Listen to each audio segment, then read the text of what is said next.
किसी ने कहा शिक्षा का काशी, किसी ने कहा कोचिंग का मक्का।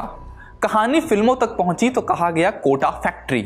एक शहर, उसकी एक पहचान और देश भर के कोने कोने से आकर जमा होता छात्रों का हुजूम। शहर का नाम कोटा और पहचान मेडिकल और इंजीनियरिंग की कोचिंग।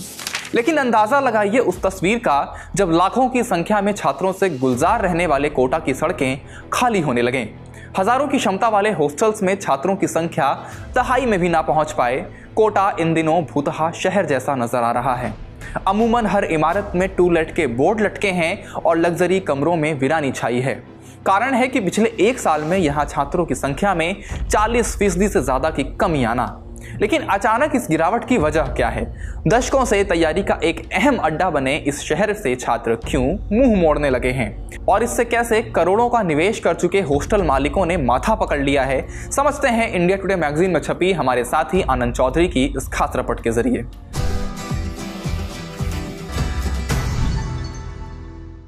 नमस्ते, मेरा नाम धनंजय है और आप देख रहे हैं इंडिया टुडे हिंदी।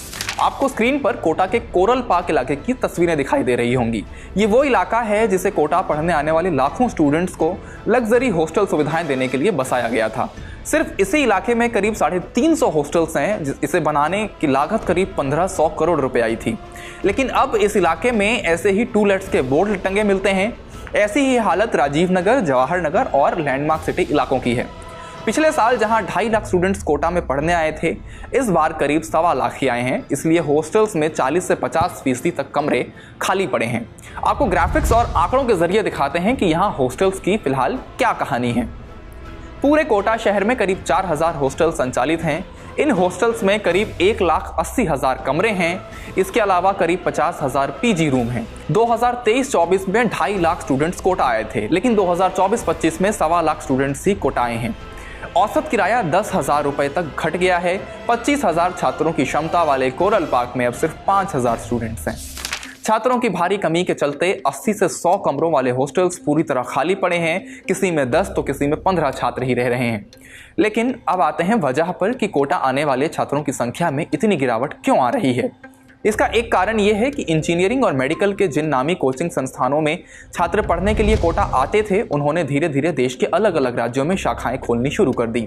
उदाहरण के लिए एलन करियर इंस्टीट्यूट की अब देश के 22 राज्यों में 64 ब्रांचेस हैं।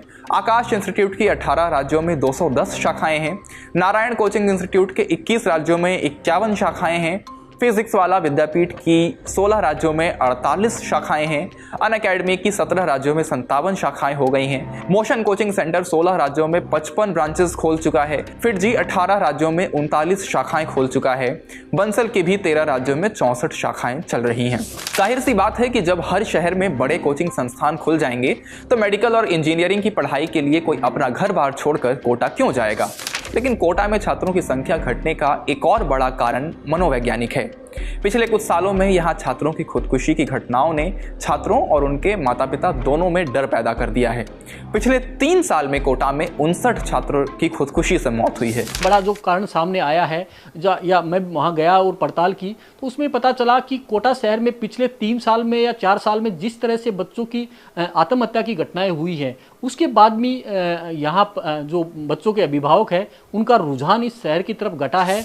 और कोटा शहर में जो बच्चे कम आने का कारण रहा है वो ये भी रहा है। लेकिन कोचिंग संस्थान या जो हॉस्टल संचालक है वो इसको सही नहीं मानते, क्योंकि अगर आंकड़ों पे देखें तो पिछले 3 साल में कोटा शहर में 60 बच्चों ने सुसाइड की है।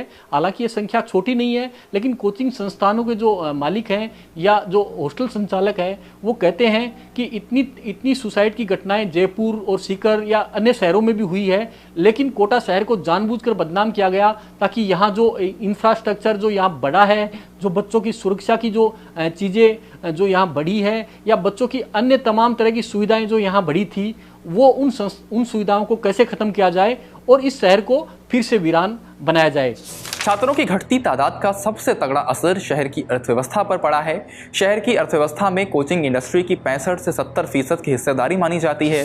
पिछले कुछ सालों में जिस पैमाने पर छात्रों की संख्या बढ़ रही थी, उसे देखते हुए यहाँ 60,000 से ज़्यादा नए कमरे बने।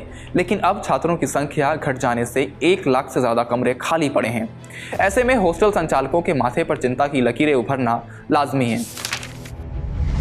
3.5 करोड़ रुपए लगाकर मैंने 109 कमरों का लग्जरी हॉस्टल बनवाया था, लेकिन इस साल हॉस्टल में सिर्फ 5 छात्र आए हैं, वह भी किराया 20,000 रुपये महीने से घटाकर 5,000 रुपये कर देने पर। इस किराए से तो हॉस्टल का बिजली बिल भी चुकाना मुश्किल है। ऐसे में manager, warden, security guard, cook और स्वीपर का वेतन कहाँ से चुकाएं? बैंक से लिए कर्ज ने रातों की नींद हराम कर दी है। कोटा में हॉस्टल्स में भारी निवेश हुआ है। इसी का नतीजा है कि लग्जरी एसी रूम से लेकर biometric attendance, gym, swimming pool और लॉन्ड्री जैसी तमाम सुविधाएं स्टूडेंट्स को मिलती हैं। कोटा को इतना लग्जरी बनाने के पीछे क्या कारण है, हमने पूछा हॉस्टल संचालक दिनेश कुमार से। देखिए उनका क्या कहना है। अभी लेटेस्ट नया एरिया 18-19 में कोरल पार्क नया डेवलप हो रहा है, वो भी डेवलपिंग में ही है। बाकी सारी एरिया प्रॉपर डेवलप है, जहाँ पे बच्चों के रहने के साथ साथ उनके एंटरटेनमेंट की सुविधाएं हैं, छोटे मोटे घूमने फिरने की, पेरेंट्स के लिए होटल वगैरह की। इसके अलावा एक कोटा में टूरिस्ट प्लेस भी डेवलप किया गया है। अभी जो पेरेंट्स बाहर से आते हैं उनके लिए जैसे रिवर फ्रंट बना है, कोटा ऑक्सीजन पार्क बना है, और भी बहुत सारे यहाँ पे चीज़ें हुई है। हमारे जो प्रशासनिक या राजनीतिक लेवल पे जो हमारे कोटा के नेता या फिर वो हैं, वो सब भी इस चीज़ में पूरा कोटा को सपोर्ट करके चलते हैं। सर एक चीज़ जो हमने देखी यहाँ कोटा में, जो जितने भी हॉस्टल बने हैं वो इस तरह से नज़र आते हैं जैसे कि कोई 5 स्टार होटल हो। तो ये क्या एक कल्चर शुरू हुआ है कि इस तरह का? ये सर एम्बियंस नहीं, बच्चे सर हर इंसान चाहता है कि मैं बेहतर से बेहतर जगह अपने बच्चे को रखूं, उसको जितनी बेहतरीन शिक्षा दे सकता हूं दूं। तो उस कल्चर को हमने समझा कि पेरेंट्स चाहता है ऐसा नहीं था कि स्टार्टिंग से ये सब चीज़ें हैं। स्टार्टिंग में नॉर्मल हॉस्टल हुआ करते थे, फिर जैसे ट्रेंड में आया, कभी किसी डॉक्टर के बच्चे आ रहे हैं, इंजीनियर के बच्चे आ रहे हैं, तो वो अपने बच्चों को घर जैसा एटमॉस्फेयर देना चाहते हैं। तो यहाँ शुरुआत हुई अच्छे एटमॉस्फेयर की, एम्बियंस की। अच्छे एम्बियंस से आप जब हॉस्टल में आए तो आपको भी फील हुआ कि यार मैं अच्छी जगह जा रहा हूँ। मतलब आप एंटर करते ही आपको एक पॉजिटिव फीलिंग आ रही है, तो शिक्षा का माहौल अपने आप बनता है। बच्चा ऑलमोस्ट 16 घंटे आपका यहाँ पे बिताता है, तो जहाँ 16 घंटे बिता रहा है वो अपने आप में अच्छा होना चाहिए। कोटा में जिन हॉस्टल्स का किराया पिछले साल 15,000 रुपए हुआ करता था, वो अब घटकर 5,000 रुपए रह गया है। छात्रों की संख्या घटने से सिर्फ हॉस्टल वालों को नुकसान नहीं है, बल्कि इससे कई सारे रोजगार प्रभावित हुए हैं। आनंद चौधरी इसे और विस्तार से समझा रहे हैं। देखिए कोटा में जो छात्रों की संख्या घटी है उसका सबसे बड़ा नज़र तो वहाँ की अर्थव्यवस्था पे हुआ है। इसके अलावा जो हॉस्टल्स हैं और जो वहाँ पे काम करने वाले कर्मचारी थे उन पर भी बहुत बुरा असर इसका नज़र आया है। हॉस्टल संचालक जो थे उन्होंने 2.5-3 करोड़ रुपए की लागत से लग्जरी हॉस्टल बनाए थे, अब वो खाली पड़े हैं। ऐसे में उनमें वहाँ से बिजली का बिल चुकाना या सफाई करना भी उनके लिए मुश्किल हो गया है। इसके अलावा जो सफाई कर्मचारी काम करते थे, किचन में जो कर्मचारी काम करते थे, या हॉस्टल में जो मैनेजर के रूप में जो काम करते थे, वो भी बड़ी तादाद में यहाँ बेरोजगार हुए हैं। इसके अलावा जो स्टेशनरी की दुकानें हैं या कंप्यूटर्स की दुकानें हैं, उन पे भी इसका असर नज़र आया है। कोटा में जब छात्र आते थे तो स्टेशनरी की दुकानों की जो बिक्री थी वो बहुत बड़ी बिक्री होती थी वहाँ से, और वो कोटा में स्टेशनरी का व्यापार एक बहुत बड़ा व्यापार था। इसके अलावा जो कंप्यूटर्स पे जो बच्चों को जो उनके जो कोचिंग संस्थानों में जो पढ़ाया जाता था उसकी तैयारी के लिए वो कंप्यूटर सेंटर पे आते थे और वहाँ से नोट्स और वो प्रिंट और वो लेते थे। अब उस पर भी उसका बड़ा असर नज़र आया। हम ये कह सकते हैं कि जो छात्रों की संख्या घटी है उसने कोटा की अर्थव्यवस्था को बुरी तरह प्रभावित किया है। नदी के किनारे किसी धार्मिक शहर के बारे में ये कह पाना मुश्किल है कि वो नदी के सूख जाने के बाद भी अपना महत्व बनाए रखेगा या नहीं, क्योंकि वहाँ मामला आस्था का होगा। लेकिन कोटा के बारे में ज़रूर कहा जा सकता है कि छात्रों की संख्या अगर ऐसे ही आगे भी घटती रही तो इस शहर के पहचान पर अस्तित्व का संकट मंडराने लगेगा। अब इस शहर की सड़कें फिर से छात्रों से गुलजार होती हैं या नहीं, इस सवाल के जवाब में काफ़ी कुछ अगले बैच के नतीजों पर निर्भर करेगा। ये वीडियो आपको कैसा लगा हमें कमेंट बॉक्स में अपनी राय ज़रूर बताएं। इस वीडियो में फ़िलहाल इतना ही, शुक्रिया।